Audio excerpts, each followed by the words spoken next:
வணக்கம். இந்த பதிவில் 2025 ஜூலை மாதத்திற்கான ராசி பலன்கள். மேசம். ஒரு ராசிக்கு அதிபதி பலமாக இருந்தால் தான் உடல் அளவிலும் மனதளவிலும் நல்ல ஒரு அமைப்பை பெற முடியும். அதே போல் ஒரு நம்ம உடல் ஆரோக்கியம், மன நிம்மதி இது இருந்தால் தான் தூக்கமும் நல்லா வரும். அடுத்த நாள் பொழுது விடியும் பொழுது அந்த பொழுது நல்ல பொழுதாக இருக்கும். அந்த வகையில் மேச ராசி நண்பர்களுக்குன்னு பார்த்தீங்கன்னா, 4ஆம் இடத்துல போன மாதம் ஜூன் 10ஆம் தேதி வரையிலுமே செவ்வாய் நீச்ச அமைப்பில் இருந்தார். அதற்கு மேலமா நட்பு நிலைமையில் வந்தார். சூரியனுடைய அமைப்பும் ஒரு 15ஆம் தேதி வரையிலும் சரியில்லாத 2ஆம் இடத்துல, உங்கள் ராசிக்கு 2ஆம் இடத்துல இருந்தது. 15ஆம் தேதிக்கு மேலே 3ஆம் இடம் குருவுடன் சூரியன் இணைஞ்சார். அதனால் இந்த மாதம் பார்த்தீங்கன்னா செவ்வாய் சாதகமான அமைப்பிலையும் உங்களுடைய 5ஆம் பாவாதிபதி சாதகமான அமைப்பிலையும் இருக்கிறது ஒரு நல்ல அமைப்பு தான். அந்த வகையில் உங்களுடைய ராசிக்கு அதிபதி 5ஆம் இடத்துல போய் அமர்றதுனால 5ஆம் இடம் பூர்வ புண்ணிய ஸ்தானம், அதே போல் அதிர்ஷ்டஸ்தானமும். இந்த இடத்துல செவ்வாய் 12 வீடுகளில் இந்த சிம்மத்தில் மட்டும் அமர்வது சிறப்பு. அந்த வகையில் சில நல்ல விஷயங்கள்லாம் இப்போ உங்களுக்கு நடக்க போகுது. ஒரு ராசியில் 1.5 மாத காலங்கள் செவ்வாய் இருப்பார். அந்த வகையில் 1.5 மாத காலங்களும் உங்களுக்கு சிறப்பான ஒரு அமைப்பு தான். சூரியனுடைய அமைப்பும் இந்த மாதத்தில் குரு சூரியன் இணைவு பெறார். 5ஆம் பாவாதிபதி இங்கே 3ஆம் இடம் மிதுனத்தில் குரு சூரியன் இணைவு பெறுறது ஒரு சாதகமான ஒரு அமைப்பு தான். உங்களுடைய பங்காளி வகை உறவு முறைகளிலும் சொத்து சம்பந்தப்பட்ட விஷயங்களிலும் தீராத வில்லகங்கள் தீரப்போகுது.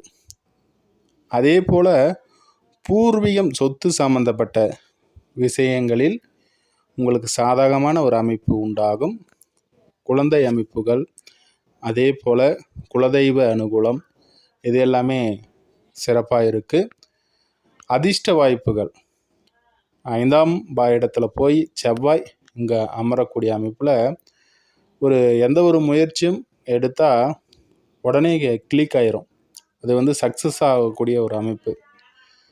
அதே போல் 9ஆம் பாவாதிபதியுடன் 5ஆம் பாவாதிபதி 3ஆம் இடத்துல இணைகிறாரு.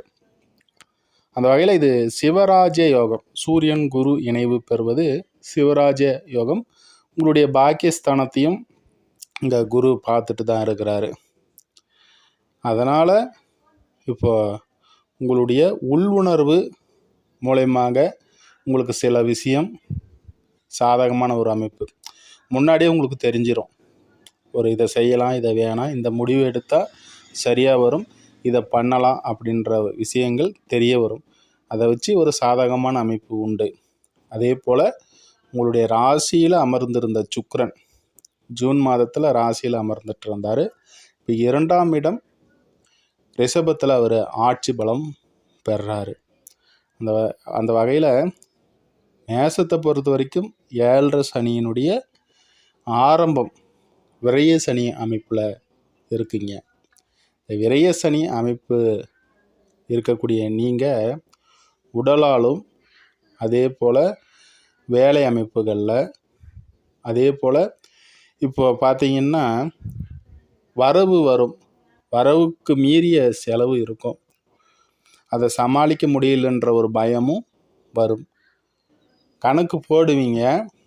அந்த கணக்கு பார்த்தீங்கன்னா அந்த கணக்குக்கும் மீறி குடும்ப அமைப்பையும் சனி பார்க்குறாரு. 2ஆம் இடத்தை 3ஆம் பார்வையாக சனி பார்த்துட்றாரு இல்லையா? அந்த வகையில் நீங்கள் ஒரு கணக்கை போடுவீங்க. அந்த கணக்குக்குள்ளே உங்களுடைய குடும்ப அமைப்பு வராது. குடும்ப செலவு அதிகரிக்கும். குடும்ப ரீதியில் சில தொல்லைகளை அனுபவிக்கக்கூடிய இந்த விரய சனியில் ஆரம்ப அமைப்பு குடும்ப ரீதியில் சில சிக்கல்களை தரும். வேலை அமைப்புகளில் சிக்கல் இருந்தாலும் கூட வருமான அமைப்புகளையும் இந்த விரய சனியில் தரதற்கான அமைப்புகள் உண்டு. ஏன்னா சனி பார்த்தீங்கன்னா ஒரு இடத்திற்கு வருவதற்கு முன்னாடியே தன்னுடைய அமைப்புக்கான விஷயங்களை கொடுத்துட்டு தான் அடுத்த அமைப்பில் வருவார். ஏன்னா கொடுத்து பார்ப்பார். சனி பகவானை பொறுத்த வரைக்கும் கொடுத்து பார்ப்பார். அடுத்ததாக நம்ம சரியாக இருக்கிறோமா இல்லையான்ற சோதனை அமைப்புகளை கொடுத்து அதுக்கப்புறமா தெளிவான அமைப்பை தருவார். அந்த வகையில் அடுத்ததாக ஜென்ம சனியினுடைய அமைப்பில் நீங்கள் வரப்போகிறீங்க. அதனால் காசு பண அமைப்புகள்லாம் கொடுப்பாரு. வேலை அமைப்புகளையும் தருவார். அதில் சில சிக்கல்களையும் தருவார். குடும்ப ரீதியில் சிக்கல்களையும் தருவார். இந்த அமைப்புகளாக இருக்கும். உடல் ரீதியில் பாதிப்புகளை முதல் ஆரம்ப சனியில் தருவார். இது எல்லாமே சிந்தித்து செயல்பட்டீங்கன்னா கண்டிப்பாக சக்ஸஸ் பண்ணலாம். எவ்வளோக்கு எவ்வளோ பொறுமையாக இருக்கிறீங்களோ அந்த அளவுக்கு மேச ராசிக்காரர்கள் அடுத்த ஒரு நிலைப்பாடை எடுப்பதற்கான அமைப்பை அவர் தருவார். இந்த மாதம் பார்த்தீங்கன்னா 2ஆம் அதிபதி பலமாக அமர்ந்திருக்கிறாரு. 8ஆம் இடத்தையும் பார்வை செய்கிறாரு. அதனால் திடீர் அதிர்ஷ்ட வாய்ப்புகள் உண்டாகும். ரிஷபத்தில் அமரக்கூடிய அந்த சுக்கிர பகவான் 8ஆம் இடத்தை பார்க்கறதுனால வழக்கு சம்பந்தப்பட்ட விஷயங்களிலும் வெளிநாடு வெளிமாநிலம் தொடர்பான விஷயங்களிலும் ஒரு சாதகமான ஒரு அமைப்பை தருவார். 2ஆம் இடத்தில் அமரக்கூடிய சுக்கிரன் குடும்ப ரீதியில் நல்ல அமைப்புகளையும் வருமான அமைப்புகளையும் தேவைகளை பூர்த்தி பண்ணக்கூடிய ஒரு அமைப்பையும் கண்டிப்பாக தருவார். அதே போல் இங்கே பார்த்தீங்கன்னா உங்களுடைய லாபஸ்தானத்தில் ராகு அமர்ந்திருக்கிறாரு. 5ஆம் இடத்துல கேது. இங்கே கேதுவுடன் செவ்வாய் இணைவு பெறதுனால எதையுமே ஒரு தடை கிரகம் கேது. அப்போ இதனுடன் செவ்வாய் இணைவது என்பது அதிக கோபப்படுவீங்க மேசராசிக்காரர்கள். சிந்திக்காமல் முடிவெடுக்கக்கூடியவர்கள் மேசராசிக்காரர்கள். அதே போல் விவேகம் இல்லாமல் செயல்படக்கூடியவர்களும் மேசராசிக்காரர்கள். அதில் இந்த கேதுவுடன் இணையிறதுனால எதையுமே கொஞ்சம் தள்ளி போட வைக்கும்.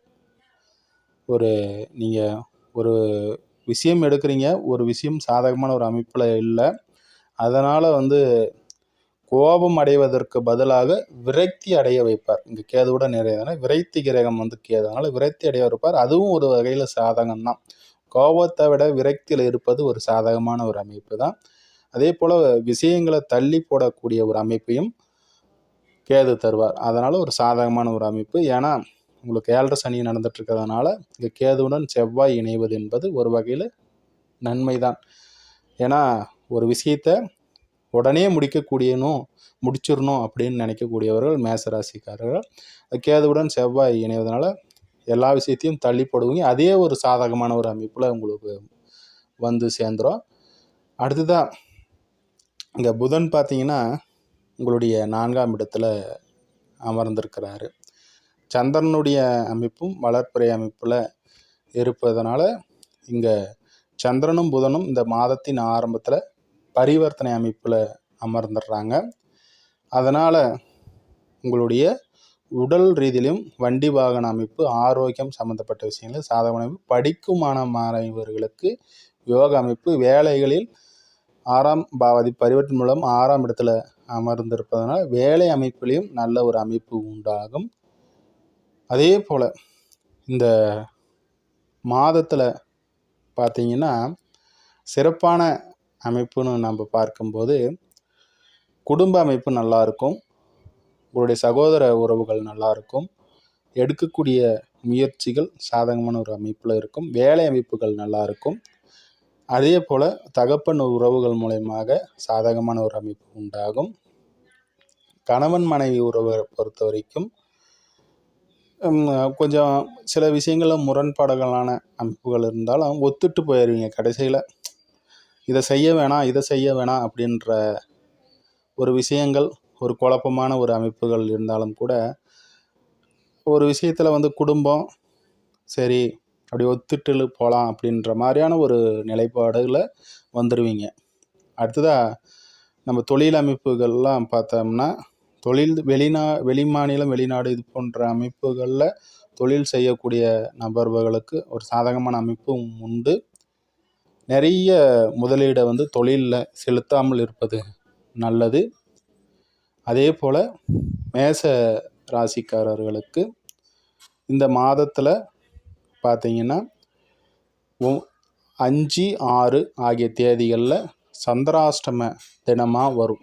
அந்த நாட்களில் வந்து வெளிதூர பயணங்களை மேற்கொள்ளாதீங்க, முக்கியமான விஷயங்களை செய்யாதீங்க.